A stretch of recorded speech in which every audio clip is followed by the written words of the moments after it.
Donc démarrons l'étape 4, dans laquelle je te propose de réaliser du formatage et de la conversion de données en utilisant les pipes en Angular.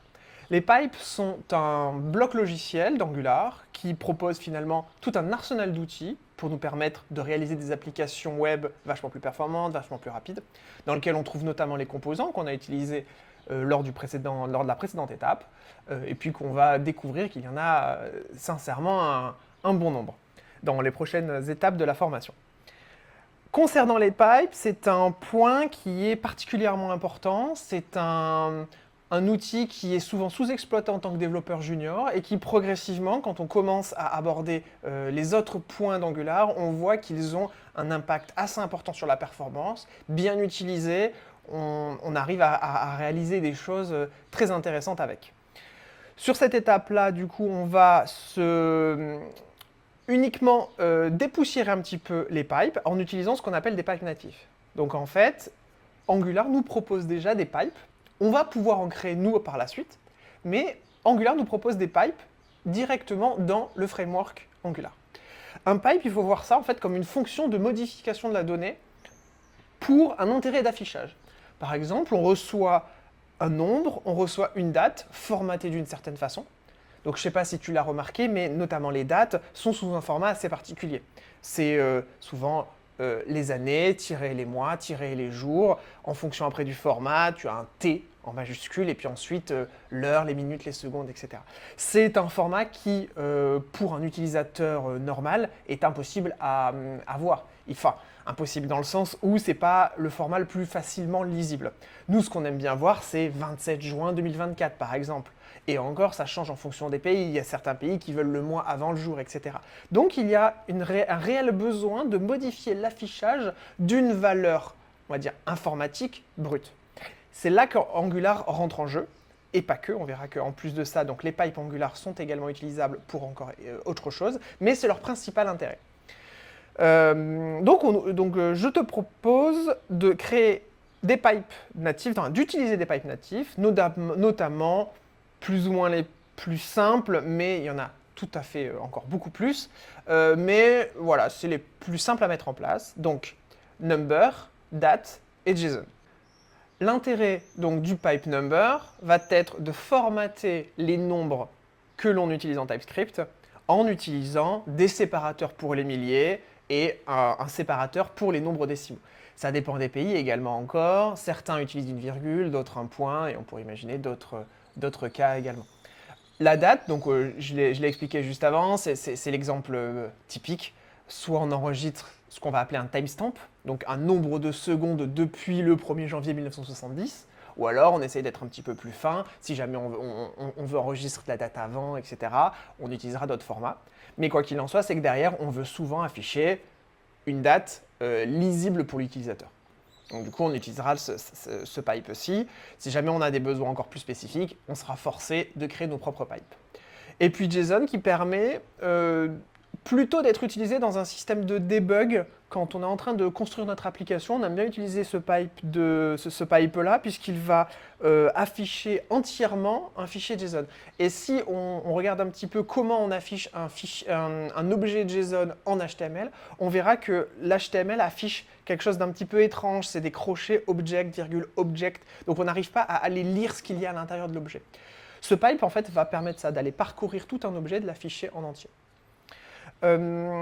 Première petite chose aussi donc, que j'ai abordée sur la vidéo de présentation de comment utiliser cette formation, mais notamment ici, sur l'étape 4, on peut aller voir ce qui a été modifié directement dans le code lors de cette étape-là. Donc ici, j'ai notamment passé cette ligne-là à cette ligne-là.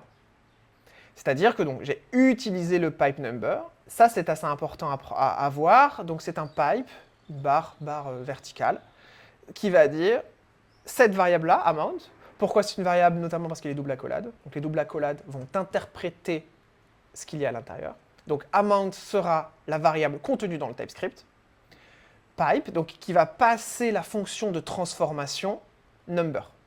On pourra rajouter par la suite des paramètres en plus pour venir spécifier cette fonction de transformation. Quoi qu'il en soit, je te propose donc d'utiliser un petit peu donc, cet affichage-là, pipe number, en utilisant donc les 3 pipes différents, number, date et JSON. Essaye donc de créer un nombre TypeScript, une date TypeScript, enfin quand je dis TypeScript c'est JavaScript évidemment, mais nous du coup en Angular on écrit du TypeScript, donc variable number, variable date et une variable JSON. Par variable JSON du coup ce sera un objet un petit peu complexe, tu t'en mets autant que tu veux, fais juste peut-être au moins 2 de profondeur pour bien voir que le pipe JSON arrive à aller lire à l'intérieur, alors qu'on le verra que si on n'utilise pas le pipe JSON, en fait, on n'arrive pas à aller voir l'intérieur des objets. Donc je te laisse faire ça.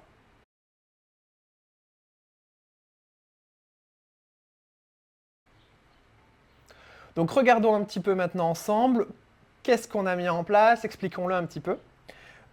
Sur ma variable amount, du coup, je l'ai grossi un petit peu par rapport à ce qu'on avait avant pour qu'on ait le séparateur des milliers et également l'affichage d'une décimale. En passant par le pipe number que j'avais montré juste avant. L'affichage, on se concentre uniquement là-dessus. On voit que malgré que j'ai côté JavaScript, donc côté TypeScript ici, un nombre sans affichage des milliers, ici, Angular arrive à venir séparer les milliers par une virgule et les décimales par un point. Ce qui est important de voir aussi, c'est qu'Angular, par défaut, fonctionne en configuration anglaise, donc du coup, séparation par des virgules, alors qu'en France, on est plus par séparation par des espaces. On le verra également par la suite qu'on peut venir modifier cette modification-là par quelque chose d'assez complexe en Angular, qu'on appellera derrière les DI tokens, pour Dependency Injection Token. Ce sera un gros sujet qui sera abordé bien plus tard. On pourra venir modifier du coup, tous ces aspects de configuration des pipes et de plein d'autres choses en fait. Donc finalement, l'utilisation est assez simple. Quand on utilise donc un pipe number, IntelliJ nous propose directement de venir importer decimal pipe. Donc c'est le pipe décimal qui va être utilisé par pipe number. On a également, que j'ai mis ici, donc si on le voit juste en dessous, June 25 2025. Donc un formatage de date plutôt anglaise, parce qu'en France, on aurait plutôt tendance à faire 25 juin 2025. En anglais, on inverse plutôt le mois et le jour. Mais ce qui va être important, c'est que là, on a donc cet affichage-là. Et si jamais je vais voir en TypeScript ce que j'ai purement une date. Ce qui est en fait assez différent, parce que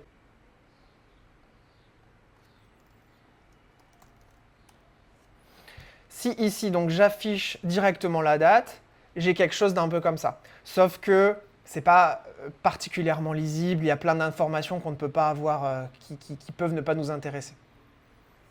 Donc c'est pour ça que c'est intéressant. En fait, c'est ça qu'il faut bien comprendre avec les pipes, hein, c'est que les pipes reçoivent une donnée brute, modifient son affichage. Très important.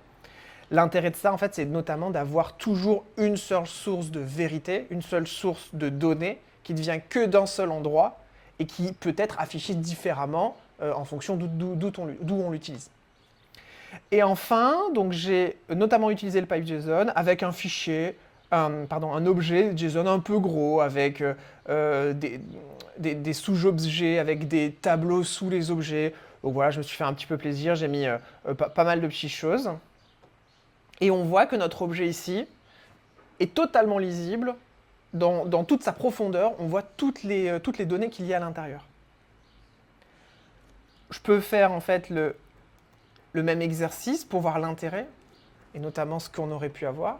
C'est ce que je disais, on a vraiment, si on n'utilise pas ce pipe JSON et qu'on veut afficher un fichier JSON, toujours pareil, hein, plutôt dans un objectif de debug, parce qu'on va rarement utiliser ça en production, hein, d'afficher le contenu d'un objet JSON, on a cet affichage-là qui est totalement illisible.